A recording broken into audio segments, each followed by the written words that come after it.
In our last video, we spent some time discussing the general environment. As the first type of external environment that influences a business, the general environment includes the economy, as well as technological, sociocultural, and political and legal trends that indirectly affect all businesses. For a more in-depth discussion of the general environment, you can access episode 145, The General Environment, using the link at the top of your screen. In this video, we're going to spend some time reviewing the second external environment, the specific environment. While the general environment includes factors that indirectly affect all businesses, the specific environment includes those factors that directly affect how a business operates. Components of a business's specific environment include customers, competitors, suppliers, industry regulations, and advocacy groups. Evaluation of these areas provides business managers with a more accurate understanding of the opportunities and threats to their business. The first component of a business's specific environment are their customers. Without a sufficient customer base, businesses would fail to sell enough goods and services to cover their operating expenses. As a result, it's important that businesses scan their specific environments for changes related to the wants and needs of their customers. This can be accomplished in two different ways. The first is referred to as reactive customer monitoring. Under reactive customer monitoring, issues and other trends related to customers are addressed as they arise or reactively. Practically, this can be accomplished through customer service surveys, post-purchase follow-up calls, online forums, and even corporate Facebook pages.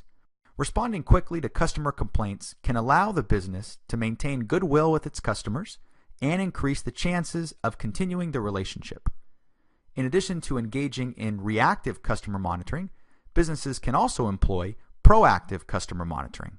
Unlike reactive customer monitoring, proactive customer monitoring involves identifying customer issues and needs before they actually occur. This may seem a little bit like trying to predict the future, but recent improvements in technology have allowed businesses the opportunity to transform piles of data into useful information. For example, Target is able to analyze consumer purchase behavior to accurately predict whether or not a female customer is pregnant, and if so, how far along she is. This allows Target the opportunity to send promotional offers unique to that customer and drive up sales. Now, maybe this is a little intrusive depending upon your position, but Target is certainly being proactive at identifying the needs of their customers. The list of businesses that utilize data to identify customer needs isn't unique to Target alone, as many businesses are looking to better cater to the needs and wants of their customers. The second component to a business's specific environment are competitors. Competitors include businesses that operate in the same industry and sell similar goods and services. So by this definition, competitors of Target would include Walmart, Costco, and even Kmart. But also remember that indirect competitors should also be assessed as they serve as possible threats. Because these businesses cater to similar customers, they need to accurately evaluate the actions of their competitors and determine their strengths and weaknesses. This is referred to as a competitive analysis and is critically important if a business intends to adapt to the actions of its competitors and ensure that they're doing a better job of satisfying customer needs. Retailers like Macy's, Walmart, and others are looking for ways to adapt to Amazon's dominant presence in the arena of online shopping. Instead of building a vast network of distribution centers to mirror Amazon's operations, Macy's is attempting to leverage its vast network of brick-and-mortar locations to fill online orders. Orders submitted through Macys.com are routed to the closest store where a Macy's employee grabs the item off the store shelves, packages it, and gets it ready for shipping. Although the impact of such actions is yet to be determined, they represent the ability of business managers to evaluate competitors and look for possible opportunities for their own businesses. The next component consists of suppliers. Suppliers are companies that provide the inputs that other companies need to produce outputs. These inputs can take the form of actual materials like cotton and lumber, human resources like IT support, as well as financial resources. In this area, the important thing for business managers to evaluate is how dependent they are on a particular supplier for resources. For example, suppliers may be limited in number, resulting in somewhat of a monopoly for the supplier. The problem is being overly dependent on a supplier can put the business at risk to pay higher prices since they really have no viable alternative. Also, if operational issues occur with the supplier, the business is at greater risk to incur disruptions of its own. In addition to being overly dependent on a supplier, businesses can be overly dependent on a buyer, which is referred to as buyer dependence. This often is caused by a limited number of buyers in a market. Take, for example, the businesses that contracted with the U.S. federal government for various services. During the partial government shutdown in October, many of these businesses were forced to furlough and even lay off employees because so much of their revenue was derived from the U.S. federal government. The fourth component of a business's specific environment is industry regulation.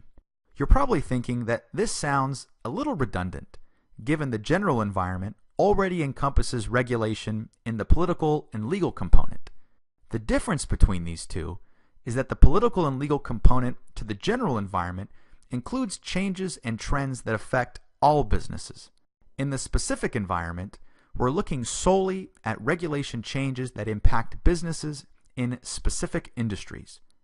Take, for example, the Securities and Exchange Commission, commonly referred to as the SEC. Businesses that offer brokerage services that allow consumers to purchase different securities must consider the regulations imposed by the SEC as part of their specific environment. However, businesses that are not involved in this area may care very little about the actions taken by the SEC. The fifth and final component of the specific environment are advocacy groups. Advocacy groups include groups of individuals who join together to influence business practices in certain areas. Advocacy groups are significant in number and are present in areas such as gun control, environmental preservation, and consumer privacy. Just recently, the Federal Communications Commission, or FCC, proposed that airline passengers be allowed to utilize cell phones on flights as the technology posed no risk to the aircraft. While it appeared that we would eventually get the opportunity to make phone calls via our cell phones on flights, several advocacy groups spoke out about the concerns associated with such activity. Everyone from pilots' organizations to flight attendants to concerned consumers spoke out vehemently about the use of cell phones on airplanes. After all, who really wants to be stuck on a 4-hour flight next to someone talking loudly on their cell phone? While evaluating this area, business managers need to determine whether or not the actions that they take can produce backlash from certain groups. Although it's impossible to appease everyone, managers should at least ensure that a majority of stakeholders are agreeable to actions so that they don't tarnish the image of the company.